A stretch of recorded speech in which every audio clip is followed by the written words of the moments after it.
Serahkan Pintu.co. Demo penolakan RUU Pilkada 2024 di gedung DPRA berakhir ricuh pada Jumat 23 Agustus 2024 malam. Orang aktivis Lembaga Bantuan Hukum Banda Aceh diamankan polisi dalam insiden tersebut. Rektor LBH Banda Aceh Aulianda Wafisa membenarkan informasi bahwa anggotanya dibawa paksa oleh pihak kepolisian dalam demonstrasi tersebut. Dalam video yang beredar, Maulidin terlihat dirangkul sambil dibawa mengikuti langkah seorang polisi.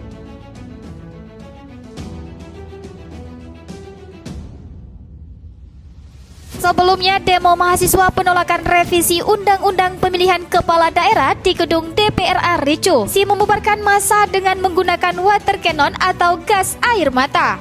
Mau tahu berita terupdate tentang Aceh? Baca berita selengkapnya di pinto.co.